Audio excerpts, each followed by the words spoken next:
Hello students, तो स्वागत आप सभी का आपके अपने यूट्यूब चैनल टारगेट फोकस में। तो डियर स्टूडेंट्स, हम डिस्कस कर रहे हैं एचपी टेट के लिए एक बेहतरीन सीरीज। तो आज के सेशन में भी हम डिस्कस करेंगे top 30 MCQ of HP GK, Indian GK and current affair. तो हमारी टारगेट ऑडियंस रहेगी HP JET TET, arts TET, non medical, medical and LT TET, यानी सभी टेट में आपको HP GK, Indian GK, current affair पूछा जाता है। तो सभी के लिए काफ़ी ज़्यादा इंपॉर्टेंट होने वाली है सीरीज़। तो आज हम डिस्कस करेंगे सेशन नंबर 2। तो डियर स्टूडेंट्स, आप सभी से रिक्वेस्ट है वीडियो को ज़्यादा से ज़्यादा शेयर कीजिएगा, और जो भी हमारे इस चैनल पर नए हैं तो चैनल को सब्सक्राइब कीजिए और बेल आइकन को प्रेस कीजिएगा, क्योंकि टारगेट फोकस आप सभी को प्रोवाइड करा free video lecture, PDF notes. तो कंटिन्यू कर लेते हैं आज के सेशन को। तो हमारा पहला क्वेश्चन, हिमाचल प्रदेश के फ्रंटियर गांधी के रूप में कौन जाना जाता है? ऑप्शन दे रखे हैं बाबा कांसीराम, बज्जूराम, बलखूराम या फिर इनमें से कोई नहीं। तो जल्दी से चूज कर लीजिए, हिमाचल प्रदेश के फ्रंटियर गांधी के रूप में कौन जाना जाता है?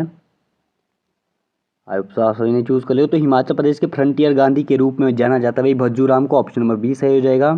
तो अगला क्वेश्चन है, हिमाचल प्रदेश का मिनी स्विट्जरलैंड खजियार है, जबकि हिमाचल प्रदेश का मिनी काशी किसे कहा जाता है? ऑप्शन दे रखे हैं कुल्लू, रामपुर, पालमपुर या फिर मंडी। तो जल्दी से चूज कर लीजिए, हिमाचल प्रदेश का मिनी स्विट्जरलैंड तो खजियार है, परंतु हिमाचल प्रदेश का मिनी काशी किसे कहा जाता है? आप सभी ने चूज कर लिया। तो मिनी काशी कहा जाता है भाई मंडी को। ऑप्शन नंबर डी सही हो जाएगा। तो अगला क्वेश्चन, निम्नलिखित में से कौन पहाड़ी गांधी कहलाता है? ऑप्शन दे रखे हैं बाबा कांसीराम, ठाकुर दलीप सिंह, शिवानंद रमौल या फिर भागमल सोहटा। तो जल्दी से चूज कर लीजिए, निम्नलिखित में से किसे पहाड़ी गांधी के नाम से जाना जाता है? आप सभी ने चूज कर लिया। तो ऑप्शन नंबर ए सही हो जाएगा, बाबा कांसीराम को पहाड़ी गांधी के नाम से जाना जाता है, और आपके भज्जूराम को जो है उन्हें जाना जाता है फ्रंटियर गांधी के नाम से।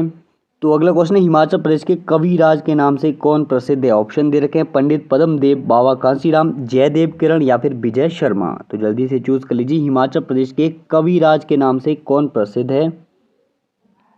आप सभी ने चूज कर लिया। तो ऑप्शन नंबर ए सही हो जाएगा, पंडित पद्मदेव। तो अगला क्वेश्चन है, भारत में द लिटिल लहासा के रूप में कौन सा स्थल जाना जाता है? ऑप्शन दे रखे हैं काजा, धर्मशाला, मनाली या फिर केलांग। तो जल्दी से चूज कर लीजिए, भारत में द लिटिल लहासा के रूप में कौन सा स्थल जाना जाता है? आप सभी ने चूज कर लिया। तो लिटिल लहासा जाना जाता है धर्मशाला, यानी ऑप्शन नंबर बी सही हो जाएगा। तो अगला क्वेश्चन है, बाबा कांसीराम को पहाड़ी बुलबुल किसने कहा था? ऑप्शन दे रखे हैं पंडित जवाहरलाल नेहरू, सरोजिनी नायडू, महात्मा गांधी या फिर वाई एस परमार। तो जल्दी से चूज कर लीजिए, बाबा कांसीराम को पहाड़ी बुलबुल किसने कहा था? आप सभी ने चूज कर लिया। तो ऑप्शन नंबर बी सही हो जाएगा, सरोजिनी नायडू ने बोला था भाई बाबा कांसीराम को पहाड़ी बुलबुल। तो अगला क्वेश्चन है, आम बातचीत में एक शहर विशेष अपने वास्तविक नाम की बजाय पाप नगरी संज्ञा से अभिहित किया जाता है, वह स्थित है? ऑप्शन दे रखे हैं चंबा के पास, चायल के निकट, मंडी के आसपास, धर्मशाला के पड़ोस में। तो जल्दी से चूज कर लीजिए, आम बोलचाल में जो है एक शहर विशेष अपने वास्तविक नाम की बजाय पाप नगरी संज्ञा से अभिहित किया जाता है, वो स्थित है। तो आप सभी ने चूज कर लिया। तो ऑप्शन नंबर डी सही हो जाएगा, वो स्थित है भाई धर्मशाला के पड़ोस में। ऑप्शन नंबर डी सही हो जाएगा। तो अगला क्वेश्चन है, जनसंख्या स्वरूप के संदर्भ में जर्मन विद्वान बेनेल ने हिमाचल प्रदेश को किस संज्ञा से अभिहित किया है? ऑप्शन दे रखे हैं आदि मानव का निवास स्थल, देवों का निवास स्थान या फिर आदिवासियों का स्थान। तो जल्दी से चूज कर लीजिए, जनसंख्या स्वरूप के संदर्भ में जर्मन विद्वान बेनेल ने हिमाचल प्रदेश को किस संज्ञा से अभिहित किया है? आप सभी ने चूज कर लिया। तो ऑप्शन नंबर ए सही हो जाएगा, आदि मानव का निवास स्थल। तो अगला क्वेश्चन है, हिमाचल प्रदेश का मशरूम शहर किसे कहते हैं? ऑप्शन दे रखे हैं शिमला, सोलन, बिलासपुर या फिर नाहन। तो जल्दी से चूज कर लीजिए, हिमाचल प्रदेश का मशरूम शहर किसे कहा जाता है, मशरूम सिटी किसे कहा जाता है? आप सभी ने चूज कर लिया। तो मशरूम सिटी कहा जाता है भाई सोलन को। ऑप्शन नंबर बी सही हो जाएगा।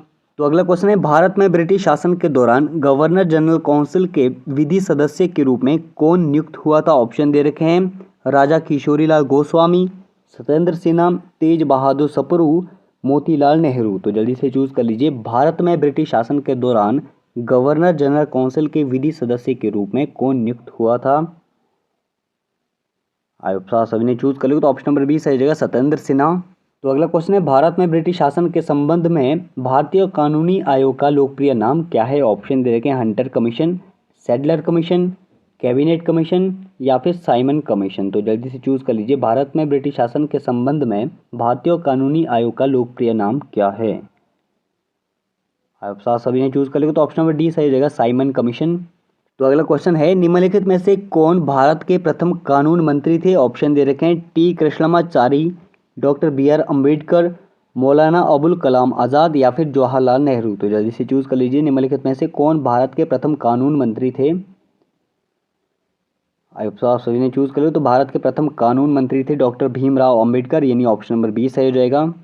तो अगला क्वेश्चन है, निम्नलिखित में से किस कानून ने भारत में ब्रिटिश शासन की नींव रखी? ऑप्शन दे रखे हैं, पिट्स इंडिया एक्ट 1784, भारतीय परिषद अधिनियम 1892, भारतीय परिषद अधिनियम 1861 या फिर विनियमितीकरण अधिनियम 1773। तो जल्दी से चूज कर लीजिए, निम्नलिखित में से किस कानून ने भारत में ब्रिटिश शासन की नींव रखी? आप सभी ने चूज कर लिया, तो ऑप्शन नंबर डी सही हो जाएगा, विनियमितीकरण अधिनियम 1773। तो अगला क्वेश्चन है, निम्नलिखित में से कौन 1946-47 के दौरान अंतरिम सरकार में भारत के वित्त मंत्री थे? ऑप्शन दे रखें, आर के षणमुख शेट्टी, चितामन राव देशमुख, लियाकत अली खां या फिर जॉन मथाई। तो जल्दी से चूज कर लीजिए, निम्नलिखित में से कौन 1946-47 के दौरान अंतरिम सरकार में भारत के वित्त मंत्री थे? आप सभी ने चूज कर लिया, तो ऑप्शन नंबर सी सही हो जाएगा, लियाकत अली खां। तो अगला क्वेश्चन है, निम्न में से किस अधिनियम के द्वारा अंग्रेजों ने भारत में पहली बार सांप्रदायिक निर्वाचन व्यवस्था शुरू की थी? ऑप्शन दे रखे हैं, भारतीय परिषद अधिनियम 1919, भारतीय परिषद अधिनियम 1861, भारत शासन अधिनियम 1909 या फिर भारत शासन अधिनियम 1892। तो जल्दी से चूज कर लीजिए, निम्न में से किस अधिनियम के द्वारा अंग्रेजों ने भारत में पहली बार सांप्रदायिक निर्वाचन व्यवस्था शुरू की थी? आप सभी ने चूज कर लिया, तो अंग्रेजों ने भारत में पहली बार सांप्रदायिक निर्वाचन व्यवस्था शुरू की थी भाई, ऑप्शन नंबर सी सही रहेगा, भारत शासन अधिनियम 1909। तो अगला क्वेश्चन है, भारत शासन अधिनियम 1919 मुख्यतः किस पर आधारित था? ऑप्शन दे रखे हैं, मोंटेगू चम्सफोर्ड सुधार, Ramsay MacDonald award, Nehru report या फिर मॉर्ले मिंटो सुधार। तो जल्दी से चूज कर लीजिए, भारत शासन अधिनियम 1919 मुख्यतः किस पर आधारित था? आप सभी ने चूज कर लिया, तो ऑप्शन नंबर ए सही हो जाएगा, मोंटेगू चम्सफोर्ड सुधार। तो अगला क्वेश्चन है, भारत में ब्रिटिश शासनकाल की अवधि में बनाए गए निम्न अधिनियमों में से किसे निक्षेपण अधिनियम यानी डिवॉल्यूशन रूल के नाम से जाना जाता है? ऑप्शन दे रखे हैं, भारतीय परिषद अधिनियम 1909, भारत शासन अधिनियम 1858, भारत शासन अधिनियम 1919, भारतीय परिषद अधिनियम 1861। तो जल्दी से चूज कर लीजिए, भारत में ब्रिटिश शासनकाल की अवधि में बनाए गए निम्न अधिनियमों में से किसे निक्षेपण अधिनियम के नाम से जाना जाता है? आप सभी ने चूज कर लिया, तो ऑप्शन नंबर बी सही हो जाएगा, भारत शासन अधिनियम 1858। तो अगला क्वेश्चन है, योग्यता के आधार पर भर्ती का विचार सर्वप्रथम किस में व्यक्त किया गया था? ऑप्शन दे रखे हैं, इस्लिंगटन आयोग, ली आयोग, मैक्सवेल समिति या फिर मैकाले समिति। तो जल्दी से चूज कर लीजिए, योग्यता के आधार पर भर्ती का विचार सर्वप्रथम किस में व्यक्त किया गया था? आप सभी ने चूज कर लिया, तो ऑप्शन नंबर डी सही रहेगा, मैकाले समिति। तो अगला क्वेश्चन है, निम्न में से किस अधिनियम के द्वारा प्रांतों में आंशिक उत्तरदायी सरकार की स्थापना की गई थी? ऑप्शन दे रखे हैं, भारतीय परिषद अधिनियम 1892, भारत शासन अधिनियम 1935, भारतीय परिषद अधिनियम 1892, भारत शासन अधिनियम 1919। तो जल्दी से चूज कर लीजिए, निम्न में से किस अधिनियम के द्वारा प्रांतों में आंशिक उत्तरदायी सरकार की स्थापना की गई थी? आप सभी ने चूज कर लिया, तो ऑप्शन नंबर डी सही होगा, भारत शासन अधिनियम 1919। तो अगला क्वेश्चन है, भारत में पहली बार हिम तेंदुए की जनसंख्या आकलन के अनुसार भारत में हिम तेंदुओं की अनुमानित कुल संख्या कितनी है? ऑप्शन दे रखे हैं, 500, 718, 1000 या फिर 2000। तो जल्दी से चूज कर लीजिए, भारत में पहली बार हिम तेंदुए की जनसंख्या आकलन के अनुसार भारत में हिम तेंदुओं की अनुमानित कुल संख्या कितनी है? आप सभी ने चूज कर लिया, तो ऑप्शन नंबर बी सही रहेगा, 718।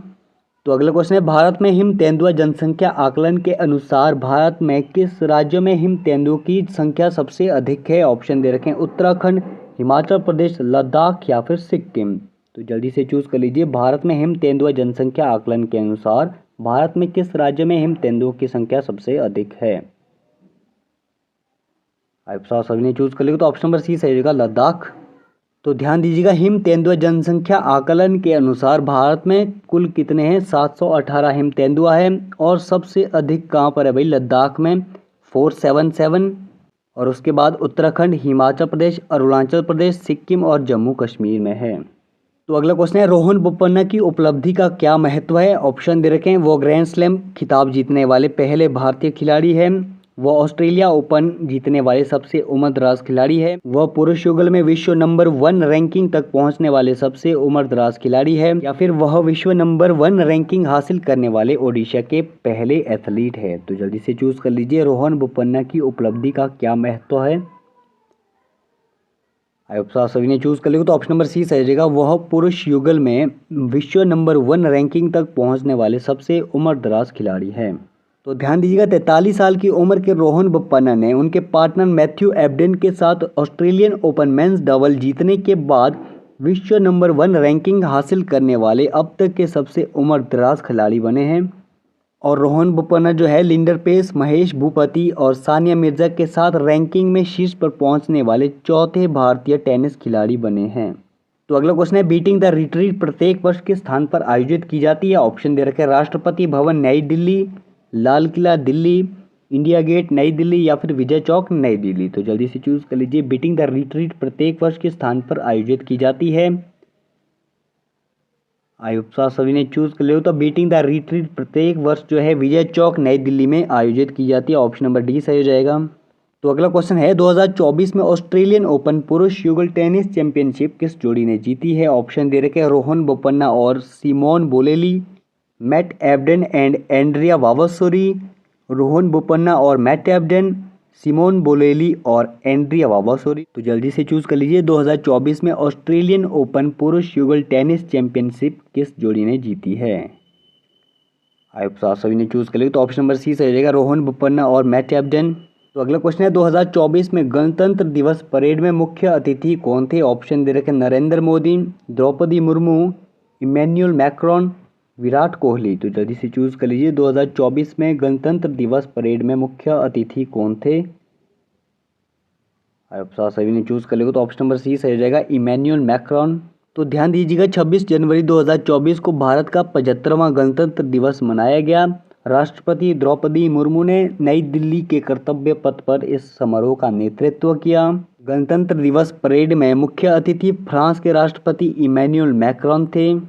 तो अगला क्वेश्चन है, उस भारतीय क्रिकेटर का नाम क्या है जिसने 2023 में ICC one day player of the year का पुरस्कार जीता? ऑप्शन दे रखे हैं। रोहित शर्मा, विराट कोहली, शिखर धवन या फिर हार्दिक पांड्या। तो जल्दी से चूज कर लीजिए, उस भारतीय क्रिकेटर का नाम क्या है जिसने 2023 में ICC one day player of the year का पुरस्कार जीता?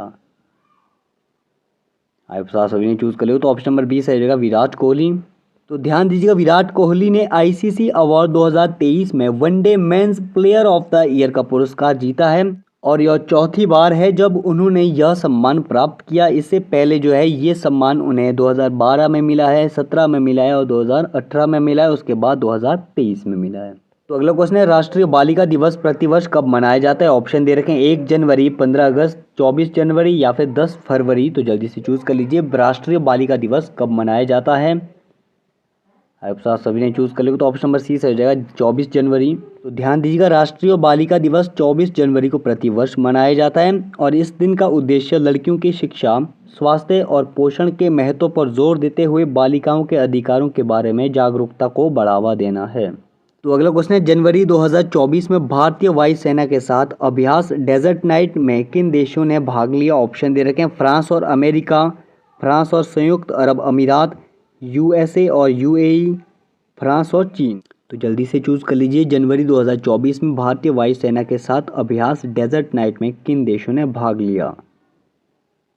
आप सभी ने चूज कर लिया। तो ऑप्शन नंबर बी सही रहेगा, फ्रांस और संयुक्त अरब अमीरात।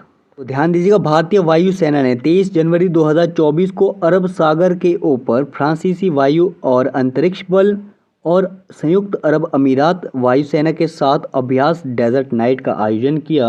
तो भारतीय वायुसेना दल में SU-30 MKI, MiG-29 Jaguar, AWACS, C-130J और एयर टू एयर रिफ्यूलर विमान शामिल थे, जबकि फ्रांसीसी भागीदारी में राफेल लड़ाकू विमान और एक मल्टी रोल टैंकर परिवहन शामिल था और यूएई वायुसेना में F-16 को मैदान में उतारा था।